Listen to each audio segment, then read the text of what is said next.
Voici le mécanisme de la machine économique en 30 minutes. L'économie est une machine simple, mais nombreux sont ceux qui ne la comprennent pas ou ne sont pas d'accord. Cela entraîne beaucoup de souffrances économiques superflues. Mon sens de la responsabilité m'incite à partager avec vous mon modèle économique simple, mais pratique. Il est peu conventionnel, mais il m'a aidé à prévoir et à survivre à la crise financière mondiale. Il me rend service depuis plus de 30 ans. Commençons.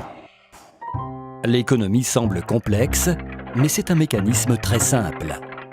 Quelques composants et un grand nombre de transactions de base répétées des milliards de fois.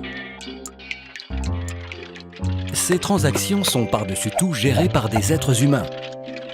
Elles engendrent 3 forces principales qui font tourner l'économie. Premièrement, la croissance de la productivité. Deuxièmement, le cycle des dettes à court terme. Troisièmement, le cycle des dettes à long terme. Examinons ces 3 forces et la manière dont leur interaction crée un bon modèle de suivi des événements économiques que nous pouvons analyser et comprendre. Commençons par la partie la plus simple de l'économie, les transactions. L'économie est tout simplement la somme de toutes les transactions. La notion de transaction est relativement simple. Nous réalisons constamment des transactions. Chaque fois que vous achetez quelque chose, c'est une transaction. Dans chaque transaction, nous avons un acheteur et un vendeur échangeant argent ou crédit contre des produits, services ou biens financiers. Le crédit se dépense exactement comme l'argent. Quand on additionne l'argent et le montant de crédit dépensé, on obtient la somme totale déboursée. C'est le montant total des dépenses qui fait tourner l'économie. Si on divise le montant dépensé par la quantité vendue, on obtient le prix. C'est aussi simple que cela. La transaction est l'unité de base de la machine économique. Tous les cycles et toutes les forces de l'économie sont générés par les transactions. Donc, si nous comprenons les transactions, nous comprenons l'économie. Le marché est constitué de tous les acheteurs et de tous les vendeurs effectuant des transactions pour le même produit. Par exemple, le marché du blé, le marché des voitures, le marché des actions en bourse et autres marchés couvrant des millions d'articles. L'économie consiste en l'ensemble des transactions effectuées sur tous ces marchés. Si on connaît la dépense totale et la quantité totale des ventes sur tous les marchés, on dispose alors de tous les éléments pour comprendre l'économie. C'est aussi simple que cela. Les gens, les entreprises, les banques et les gouvernements, tous effectuent des transactions de cette manière. Ils échangent de l'argent et du crédit contre des produits, des services ou des biens financiers. Le plus grand acheteur et vendeur est le gouvernement avec ses 2 composantes. Un gouvernement central qui encaisse les impôts et dépense de l'argent, et une banque centrale, ce qui le rend différent des autres acheteurs et vendeurs, car il contrôle ainsi la quantité d'argent et de crédit dans l'économie en modifiant les taux d'intérêt et en imprimant des billets de banque. La banque centrale est donc l'un des plus importants décideurs des flux du crédit. Regardons le crédit de plus près. Il est l'élément le plus important de l'économie et probablement celui que l'on comprend le moins. Le plus important parce que le plus gros est le plus instable. Prêteurs et emprunteurs font du commerce de la même manière que tous les autres acheteurs et vendeurs. Les prêteurs veulent générer plus d'argent à partir de ce qu'ils ont et les emprunteurs veulent acheter quelque chose qui dépasse leurs moyens, une maison, une voiture, ou bien ils souhaitent investir, par exemple, dans la création d'une entreprise. Le crédit aide à la fois les prêteurs et les emprunteurs à obtenir ce qu'ils veulent. Les emprunteurs promettent de rendre la somme empruntée, qu'on appelle le capital, plus un autre montant qu'on appelle l'intérêt. Lorsque les taux d'intérêt sont élevés, les gens empruntent moins, car cela leur coûte cher. Lorsque les taux d'intérêt sont faibles, ils empruntent davantage, car c'est meilleur marché. Lorsque l'emprunteur promet de rembourser et que le prêteur lui fait confiance, le crédit est établi. Il est tout simplement créé par 2 personnes, à partir de rien. Cela paraît simple, mais le crédit est trompeur, car il porte différents noms. Aussitôt que le crédit est formé, il devient une dette. La dette est un actif pour le prêteur et un passif pour l'emprunteur. Par la suite, lorsque l'emprunteur rembourse le prêt plus les intérêts, l'actif et le passif disparaissent et la transaction s'achève. Pourquoi le crédit est-il si important? Lorsque l'emprunteur reçoit la somme empruntée, il peut accroître ses dépenses. N'oublions pas que les dépenses font tourner l'économie, car les dépenses d'une personne constituent le revenu d'une autre. Chaque dollar que vous dépensez est gagné par quelqu'un d'autre, et chaque dollar que vous gagnez a été dépensé par quelqu'un d'autre. Si vous dépensez davantage, quelqu'un d'autre gagne plus d'argent. Si les revenus de quelqu'un augmentent, les prêteurs lui prêtent volontiers de l'argent, car il est considéré comme solvable. Un emprunteur solvable présente deux caractéristiques, la capacité de rembourser et des garanties. Le fait d'avoir un revenu élevé par rapport à la dette garantit la capacité à la rembourser. Si l'emprunteur ne peut pas rembourser, ses biens servent de garantie. Ils peuvent être saisis et vendus. Les prêteurs n'ont donc aucune réticence à lui prêter de l'argent. Des revenus plus élevés permettent des emprunts plus importants. Et ces emprunts permettent de dépenser davantage. Puisque les dépenses de l'un sont les revenus de l'autre, cela permet des emprunts encore plus importants. Ce phénomène de renforcement entraîne la croissance économique et c'est ainsi que commencent les cycles. Dans une transaction, on doit donner quelque chose pour obtenir quelque chose. Et ce qu'on obtient est proportionnel à ce qu'on produit.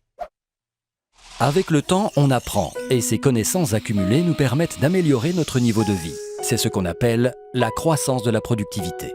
Ceux d'entre nous qui sont inventifs et travaillent dur augmentent leur productivité et leur niveau de vie plus vite que ceux qui sont passifs et feignants. Mais ceci n'est pas toujours vrai à court terme. La productivité est importante surtout à long terme et les questions de crédit à court terme. La raison en est que la croissance de la productivité varie peu et n'est donc pas un facteur important de fluctuations économiques. La dette, au contraire, nous permet de consommer plus que ce que nous produisons lorsque nous la contractons, puis nous force à consommer moins que ce que nous produisons lorsque nous la remboursons. Les fluctuations de la dette suivent deux cycles principaux. L'un dure entre 5 et 8 ans et l'autre entre 75 et 100 ans. La plupart des gens, lorsqu'ils ressentent les fluctuations, ne les voient pas comme des cycles, car ils les voient de trop près, de jour en jour ou de semaine en semaine. Dans ce chapitre, nous allons prendre du recul et examiner ces trois grandes forces, leur interaction et leur influence sur notre vie. Nous avons déjà dit que les fluctuations ne sont pas dues à l'innovation ou à la qualité du travail. Elles sont dues essentiellement au volume de crédit existant. Imaginons un instant une économie sans crédit. Dans cette économie, si je veux augmenter mes dépenses, le seul moyen est d'augmenter mes revenus. C'est-à-dire que je dois devenir plus productif et travailler davantage. La croissance ne peut résulter que d'une augmentation de la productivité. Mes dépenses étant le revenu de quelqu'un d'autre, la croissance de l'économie dépend de la croissance de la productivité. Si nous observons les transactions et que nous extrapolons, nous constatons une progression similaire à la croissance de productivité. Mais comme nous empruntons, nous avons des cycles. Ces cycles ne résultent d'aucune loi ni règlement. Ils sont dus à la nature humaine et à celle du crédit. Emprunter, c'est comme étirer ses dépenses vers l'avenir. Pour acheter quelque chose que je ne peux pas me permettre, je dois dépenser plus que je ne gagne. Pour cela, j'engage essentiellement mes revenus futurs. Ainsi, je crée un avenir dans lequel je devrais dépenser moins que ce que je gagne afin de rembourser ma dette. Cela prend très vite une tournure cyclique. Tout simplement, chaque fois que j'emprunte, je crée un cycle. C'est vrai aussi bien des personnes que de l'économie.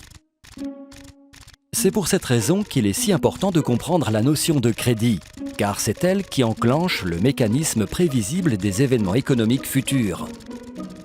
C'est cela qui rend le crédit différent de l'argent. L'argent permet de régler des transactions. Lorsque vous achetez une bière avec de l'argent liquide, la transaction s'achève immédiatement. Mais si vous achetez votre bière à crédit, vous vous créez une ardoise. Vous promettez de payer plus tard. Vous et le barman créez un actif et un passif. Vous avez fabriqué du crédit à partir de rien.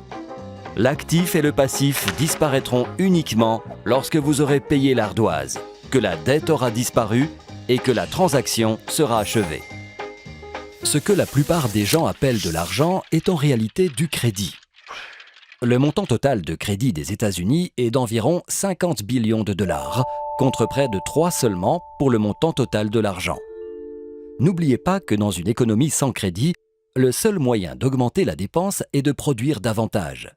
Mais dans une économie avec crédit, on peut augmenter la dépense en empruntant. Dans une économie avec crédit, on dépense davantage. À court terme, le revenu augmente plus rapidement que la productivité, mais pas à long terme. Malgré cela, le crédit n'est pas forcément une mauvaise chose forçant des cycles. Il est mauvais quand il finance une consommation exagérée qui ne peut être remboursée. Il est bon quand il distribue des ressources de manière pertinente et produit du revenu qui vous permet de rembourser la dette.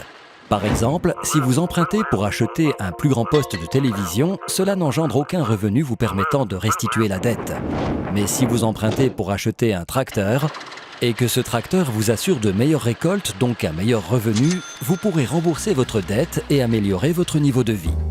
Dans une économie avec crédit, nous pouvons suivre le fil des transactions et constater comment le crédit permet la croissance.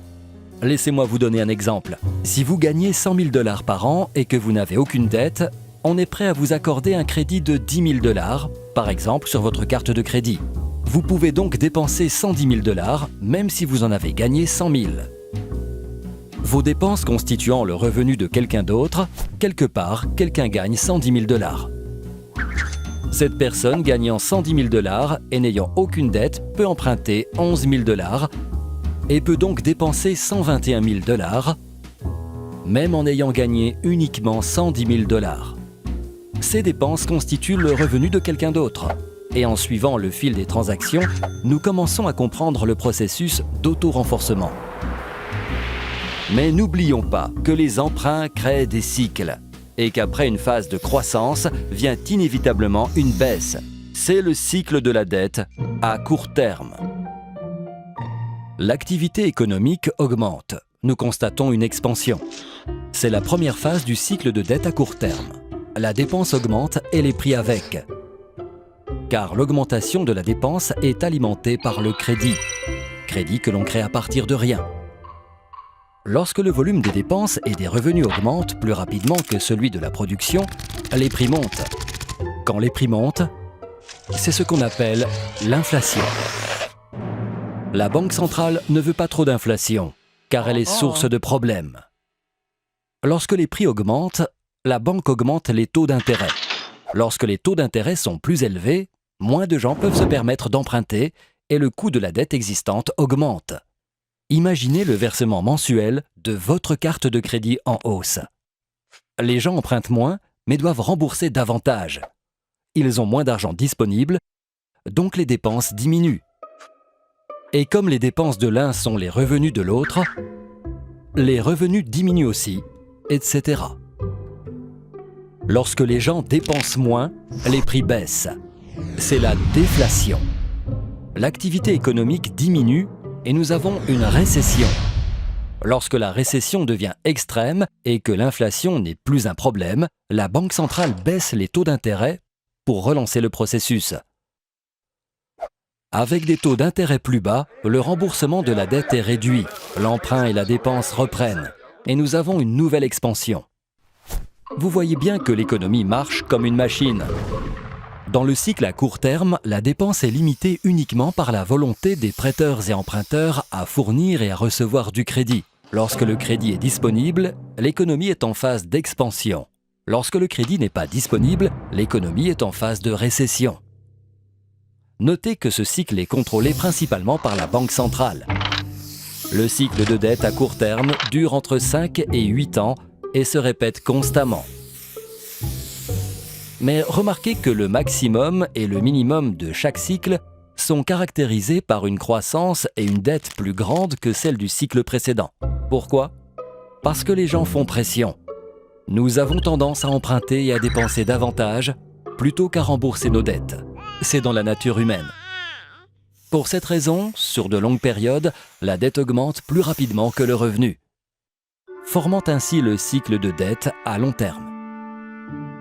Malgré l'endettement croissant des gens, les prêteurs leur accordent plus facilement du crédit. Pourquoi ?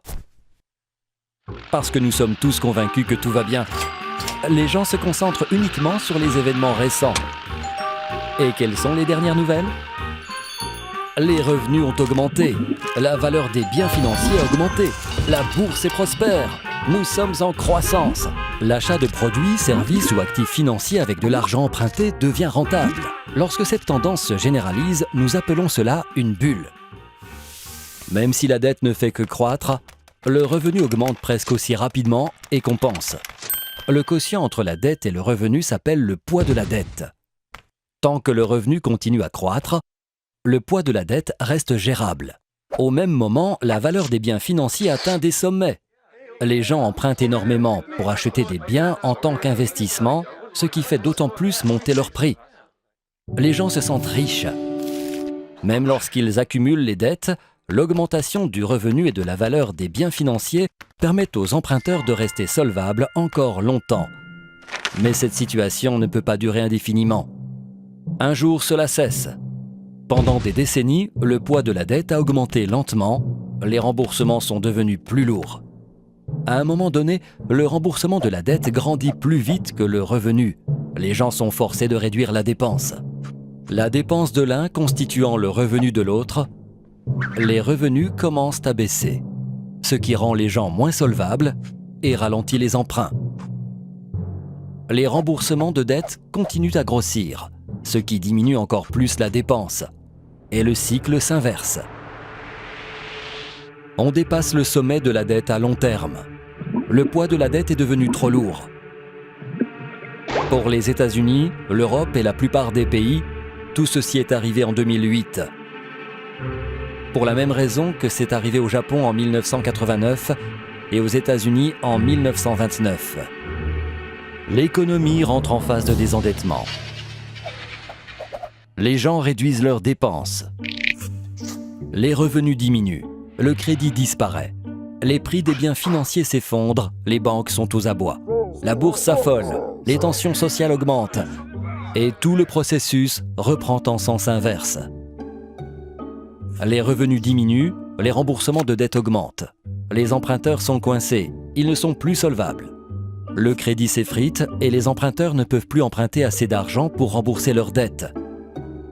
Pour compenser ce manque, les emprunteurs sont forcés de vendre des biens, inondant ainsi le marché en même temps que les dépenses diminuent. C'est alors que la bourse s'écroule. Le marché de l'immobilier et les banques se trouvent en difficulté. Le prix des biens et la valeur des garanties s'effondrent. Les emprunteurs deviennent encore moins solvables. Les gens se sentent pauvres. Le crédit disparaît rapidement. Moins de dépenses, moins de revenus, moins de richesses, moins de crédits, moins d'emprunts, etc. C'est un cercle vicieux. Cela ressemble à une récession, mais la différence est qu'on ne peut pas baisser les taux d'intérêt pour résoudre le problème. En période de récession, on baisse les taux d'intérêt pour stimuler l'emprunt. Mais en période de désendettement, cette démarche est futile, car les taux d'intérêt sont déjà bas, presque à 0%. Et l'effet de stimulation n'existe plus. Les taux d'intérêt des États-Unis étaient à 0% lors du désendettement des années 1930 et à nouveau en 2008. La différence entre la récession et le désendettement est qu'en période de désendettement, le poids de la dette est devenu trop lourd pour les emprunteurs et qu'on ne peut pas les soulager en baissant les taux d'intérêt. Les prêteurs comprennent que les dettes sont trop lourdes pour pouvoir être jamais remboursées. Les emprunteurs ont perdu leur capacité à rembourser et leurs garanties ne valent plus rien. Ils sont handicapés par la dette et ne veulent plus emprunter. Les prêteurs cessent de prêter, les emprunteurs cessent d'emprunter. Pensez à une économie qui n'est plus solvable. Exactement comme un individu. Où en est le désendettement ? Le problème est que le poids de la dette est trop lourd et qu'on doit l'alléger. Il existe 4 manières de le faire. Premièrement, les particuliers, les entreprises et les gouvernements réduisent les dépenses. Deuxièmement, on réduit la dette en la restructurant. Troisièmement, on redistribue les richesses des nantis vers les défavorisés. Quatrièmement, la Banque centrale imprime de l'argent. Ces 4 méthodes ont été employées à chaque désendettement de l'histoire moderne. On commence en général par réduire les dépenses. Les particuliers, les entreprises, les banques et même le gouvernement se serrent la ceinture, réduisent les dépenses pour pouvoir rembourser la dette. On appelle cela l'austérité. Si les emprunteurs cessent de contracter de nouvelles dettes et remboursent les anciennes, on pourrait s'attendre à ce que le poids de la dette diminue. Mais en réalité, c'est l'inverse. Si on réduit la dépense et que la dépense de l'un est le revenu de l'autre, les revenus diminuent plus rapidement que le remboursement de la dette, et le poids de la dette devient encore plus lourd. Nous avons déjà vu que ces mesures d'austérité sont déflationnistes et douloureuses. Les entreprises doivent réduire les dépenses, ce qui signifie moins d'emplois, donc plus de chômage. L'étape suivante est l'obligation de réduire la dette. De nombreux emprunteurs sont incapables de rembourser leurs dettes. Et la dette de l'emprunteur constitue l'actif du prêteur. Lorsque les emprunteurs ne peuvent pas rembourser les banques, les clients de la banque se demandent si la banque pourra leur rendre leur argent et se précipitent pour vider leurs comptes. Les banques sont à sec et les particuliers, les entreprises et les banques ne peuvent plus assumer les échéances. Cette sévère contraction économique est une dépression. Un important facteur de la dépression est que les gens découvrent que leur richesse était fictive. Revenons au bar. Si vous achetez une bière et l'inscrivez sur l'ardoise, vous promettez de rembourser le barman. Votre promesse devient son actif. Mais si vous ne tenez pas votre promesse, si vous ne le remboursez pas, votre ardoise ne vaut plus rien. L'actif du barman ne vaut plus rien. Il a tout simplement disparu. Plutôt que de renoncer à leur actif, de nombreux prêteurs acceptent de restructurer la dette. Cela signifie que le prêteur ne recevra pas toute la somme ou qu'il sera payé à plus long terme, à un taux d'intérêt plus bas que prévu. Le contrat originel est dénoncé d'une manière qui réduit la dette. Les prêteurs préféreront encaisser moins d'argent que pas du tout. Même si la dette disparaît, la restructuration réduit plus rapidement les revenus et actifs bancaires. Le poids de la dette ne fait qu'empirer. Réduire la dette est aussi douloureux et déflationniste que de réduire les dépenses. Le gouvernement central, à son tour, encaisse moins d'impôts suite à la réduction du revenu et de l'emploi. En même temps, l'État doit augmenter la dépense pour résorber le chômage. Un grand nombre de chômeurs n'ont pas assez d'économies et le gouvernement doit les aider. De plus, il doit créer des projets stimulants et augmente ses dépenses pour compenser la baisse de l'économie. Le gouvernement dépense plus qu'il n'encaisse en impôts et s'enlise dans un programme de désendettement. C'est le déficit budgétaire dont on parle aux informations. Pour financer le déficit, les gouvernements doivent augmenter les impôts ou emprunter de l'argent. Mais dans une situation de réduction du revenu et du chômage, d'où viendra l'argent? Des riches. Le gouvernement a besoin de plus d'argent. Les capitaux sont concentrés aux mains de quelques-uns. Le gouvernement cherche naturellement à taxer les riches, ce qui facilite la redistribution des richesses des nantis vers les moins privilégiés dont la situation est difficile et qui jalousent les plus aisés. Les plus aisés, stressés par une économie affaiblie et par la dévalorisation de leurs biens, en veulent aux moins privilégiés. Si la dépression continue, la structure sociale se décompose.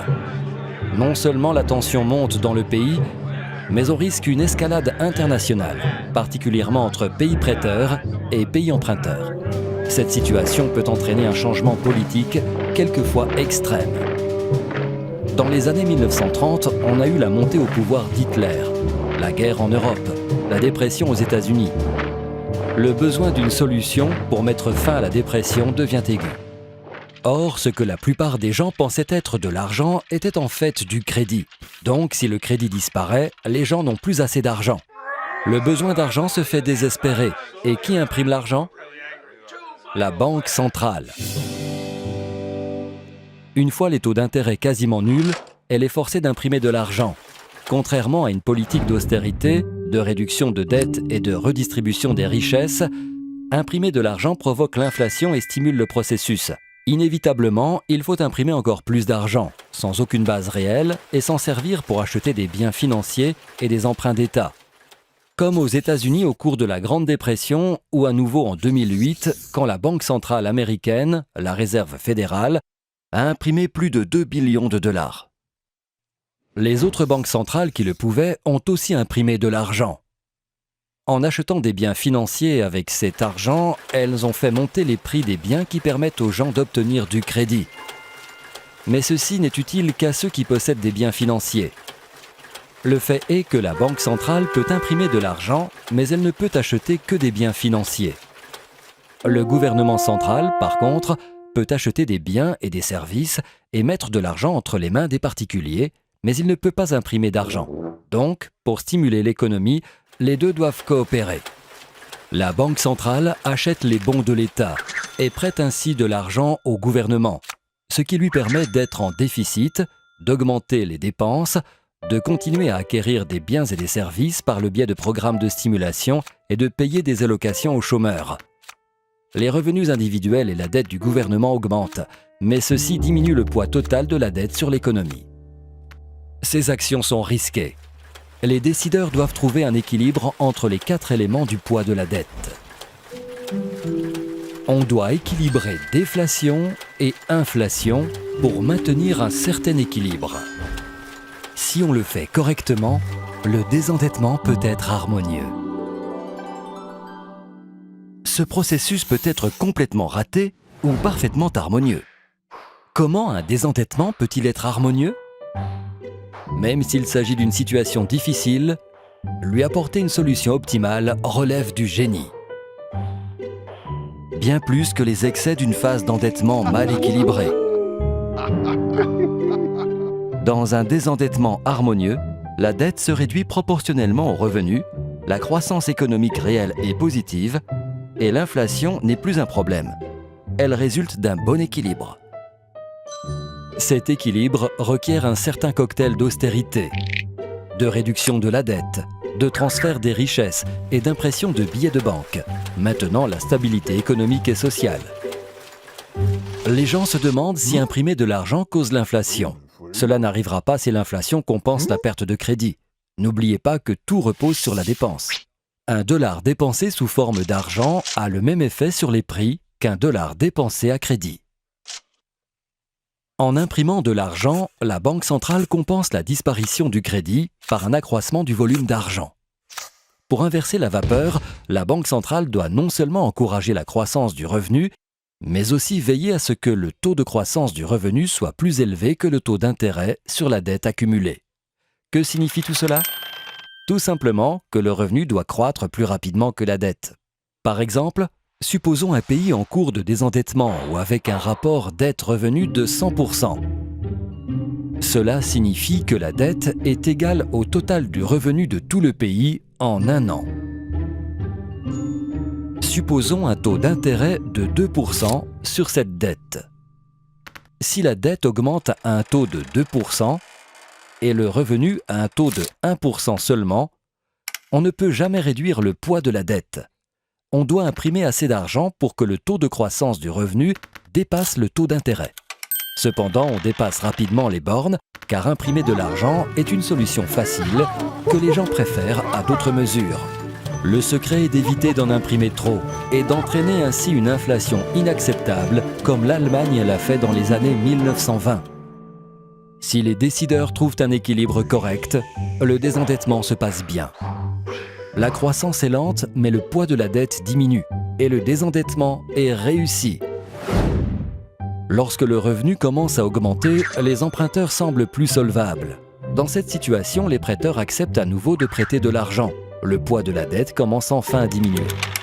Lorsqu'ils peuvent emprunter, les gens dépensent davantage. L'économie se développe à nouveau, entrant ainsi dans la phase de reflation du cycle de dette à long terme. Le processus de désendettement peut être terrible s'il est mal effectué. S'il est bien conduit, il peut finalement régler le problème. Il faut compter un peu plus de 10 ans pour éliminer le poids de la dette et redémarrer l'activité économique. C'est pour cela qu'on parle de décennies perdues. Évidemment, l'économie est un peu plus complexe que ce modèle ne le suggère. La superposition du cycle de dette à court terme sur le cycle de dette à long terme L'appui de ces deux cycles sur la courbe de croissance de la productivité nous permet de bien comprendre où nous sommes, où nous étions et où nous allons. En conclusion, je vous recommande 3 règles de conduite à adopter. Premièrement, ne laissez pas votre dette grandir plus vite que vos revenus, car le poids de la dette finira par vous écraser. Deuxièmement, ne laissez pas le revenu grandir plus vite que la productivité, car vous ne serez plus compétitif.